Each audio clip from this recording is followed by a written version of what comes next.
जगद्गुरु संत तुकाराम महाराजांची गाथा बुडवण्याचा प्रयत्न केला गेला. पुन्हा तरली 13 दिवसानंतर वह्या वरती आल्याच ना महाराज. ते अभंग तरलेच ना महाराज. अभंग तरले नाही, वह्या तरल्या नाही. तो आमचा परमार्थ तुकोबऱ्यांचा तरलेला होता. याचा विचार केला पाहिजे तुम्ही. आम्ही शांतीब्रह्म श्री एकनाथ महाराजांचं पवित्र असणारं श्री एकनाथी भागवत हे देखील बुडवण्याचा प्रयत्न केला गेला. बुडवण्यापूर्वीच गंगेने वज्रचुडे मंडित हात वरती काढला आणि त्याच्यावर ते भागवत वरती तारलं गेलं. आपले ग्रंथ तरणारे आहेत आणि ग्रंथाचा ज्यांनी आश्रय केला त्यांना तारणारे आपले ग्रंथ आहेत. म्हणून हा ग्रंथ बुडवण्यासाठी नाही महाराज. लोक फार विचारतात, काही स्पष्ट बोलू का महाराज, माफी मागून बोलू का, हा ग्रंथ घरात ठेवायचा नसतो. हो, तुम्ही कसा काय ठेवलात मलाच सांगतात. हा ग्रंथ घरात वाचायचा नसतो. काही गरुड पुराण करण्याची पार्किंगला गरुड पुराण केले लोकांनी. का म्हणे घरात करायचं नसतं, आग्रहवश ते बाहेरचं मला आतमध्ये न्यावं लागलं. या सगळ्या गोष्टींचं शंका निरसन मला करावं लागलं. हे केलं गेलं पाहिजे. शंका निरसनाशिवाय आम्हाला पुढे प्रवास करता येणार नाही. घरात ठेवणे अजिबात नाही. घरात ठेवावा. अहो सामान्य आहेत का? आमची पुराणं आहेत ती. गरुड पुराण हे तरी का सामान्य? 18 पुराणांमधलं ते एक पवित्र पुराणच आहे ना. व्यासांनी 18 पुराणाचं निर्माण केलं. मद्वयम, भद्वयम, ब्रत्रयम, वचतुष्टयम, अनापलिंग कुस्काणी पुराणानी प्रचक्षते. 18 पुराणांचा उल्लेख या श्लोकामध्ये. 18च्या 18 पुराणांचा. मद्वयम 2 पुराण, मने सुरू होणारी 2 पुराण. द्वय म्हणजे 2 पुराण. मत्स्य पुराण, मार्कंडे पुराण. भद्वयम भविष्य पुराण, भागवत पुराण. किती सुंदर रचना करून ठेवल्यात ना आपल्या पूर्वासुरींनी. आपण या पुराणांकडे ग्रंथाकडे व्यवस्थितरित्या पाहतच नाही. खरं पाहणं गरजेचं आहे. कवी मोरोपंथांनी एक रामायण रचलं. त्याला निरोष्ठ रामायण म्हणतात. निरोष्ठ रामायण म्हणजे ओठाला ओठ न लागणारी भाषा.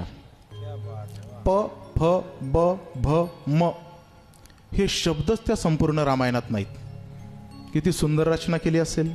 आपलं वाङ्मय कधीतरी जरा पहा, पडताळून पहा, तपासून पहा, अभ्यास म्हणून पहा. नकळत कधी श्रद्धा जडेल कळणारच नाही. त्यातल्या त्यात गरुड पुराणाला तर जवळ करा. गरुड पुराण ऐकून त्याचे ज्ञानरूपी पंख जर का आपणाला मिळाले ना महाराज, तर आपल्या पाठीवर विष्णू बसल्याशिवाय राहणार नाही याचा विचार करा. ज्ञानरूपी पंख आपणाला प्राप्त होतील आणि मग आपणा पाठीवर भगवंत परमात्मा आरूढ झाल्याशिवाय राहणार नाही. म्हणून अभ्यास म्हणून कधीतरी वाचा, कधीही वाचा. याला काही असा काळवेळ नाही.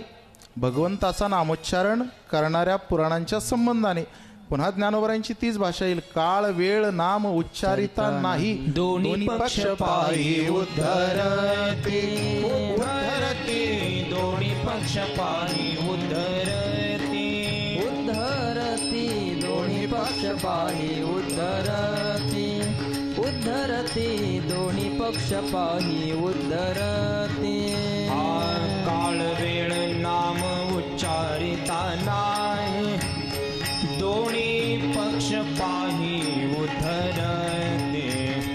हा दोन्ही पक्ष पाही उद्धरते. दोन्ही पक्ष पाही उद्धरते.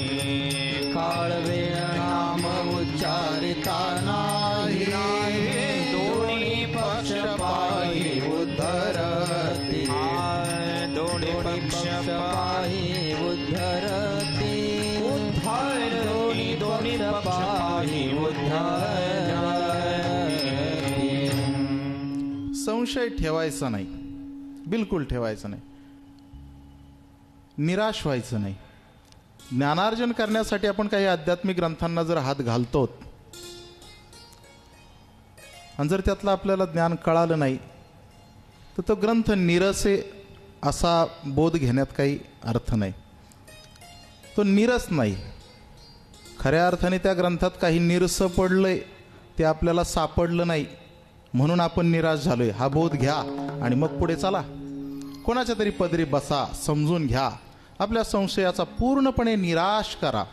निराश होऊ नका. निराश करा आणि मग पुढे प्रवास करा.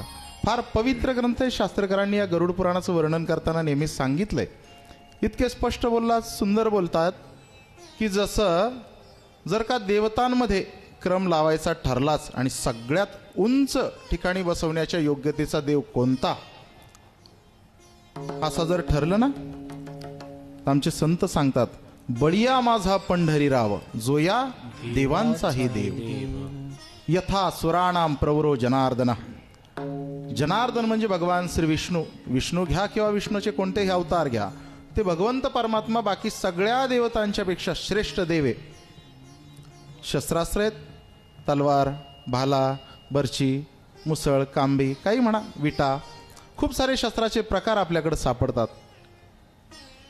या शस्त्रास्त्रांमध्ये जर का सगळ्यात उंच ठिकाणी कोणतं शस्त्र ठेवावं वाटतं तर ते एकच सापडतं महाराज, सुदर्शन नावाचं चक्र, जे भगवंत परमात्म्याच्या हातात आहे. सगळ्या देवांच्यातला श्रेष्ठ देव भगवान श्री विष्णू.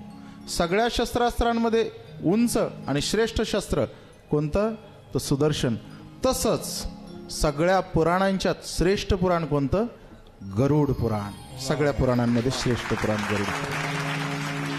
महाराज तुम्ही करता म्हणून त्याला उंची देता का, नाही. याला श्लोककारांनी, शास्त्रकारांनी महत्त्व दिले आणि कारणही तसंच आहे की हा ग्रंथ पवित्रता आहेच, परंतु एक अनुशासन शिकवणार आहे. श्रेष्ठ असण्याचं कारण तो अनुशासन शिकवणार आहे. एक उदाहरण देऊन टाकू का, घ्याच.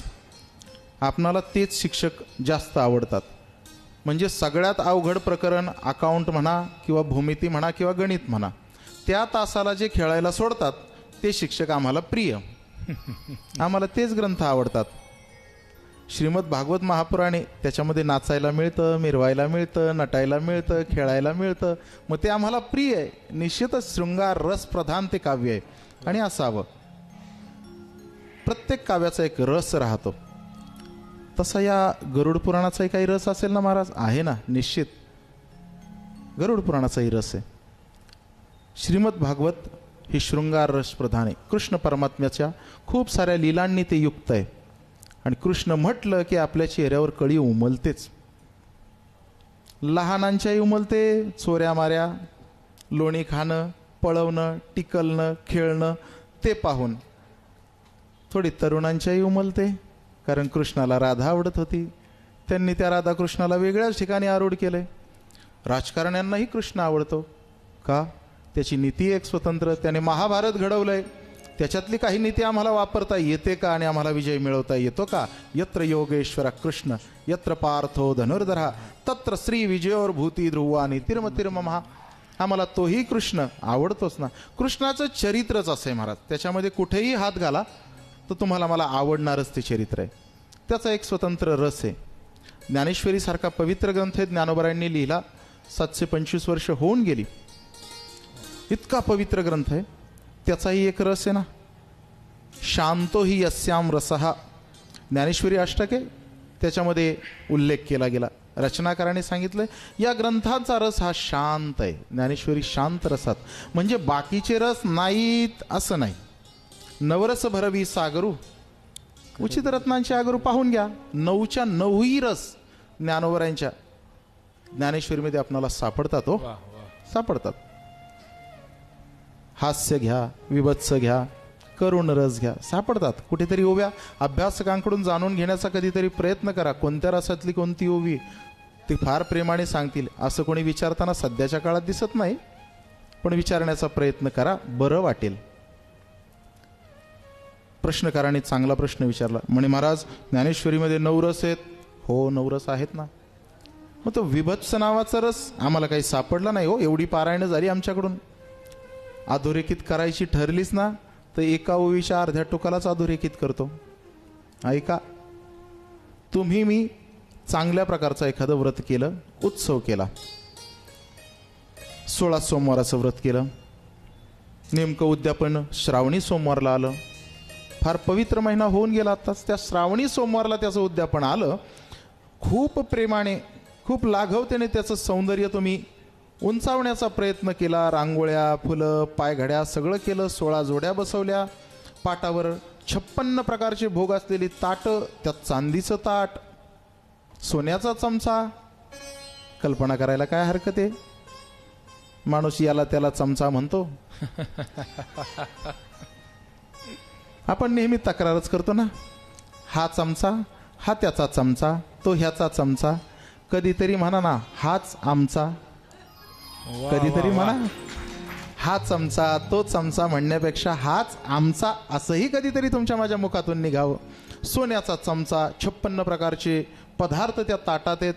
आता कोणीतरी यजमान येतंय, त्याने पाणी सोडायचं, संकल्प सोडायचा, आणि तुम्ही मी पुंडलिक वरदा गजर करून भगवंताचं नामस्मरण करून मुखामध्ये घास घालायचा. एवढाच अवकाश राहिला आणि रस्त्यावर चालत जाणारं, याने त्याने दगडी मारलेलं एक कुत्रं पळत आलं आणि त्याने नको त्या प्रकाराने आपल्या समोर ताटाच्या उलटी केली.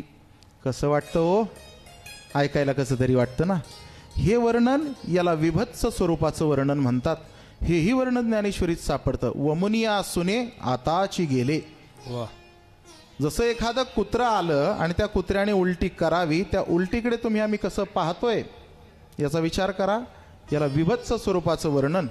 तसा या ग्रंथाचा प्राधान्याने सुरुवातीला विषय हा विभत्स रसाचा आहे. विभत्स आहे म्हणून की काय हा तुमच्या माझ्यापासून परावृत्त करण्याचा प्रयत्न केला गेला, असंही एक शंका जाणकारांकडून काढली जाते, अभ्यासकांकडून काढली जाते. कारण याच्यातलं जे वर्णन आहे ते तुम्हाला ऐकायला नकोसं वाटणार आहे, म्हणून याला दूर ठेवलेलाच बरा.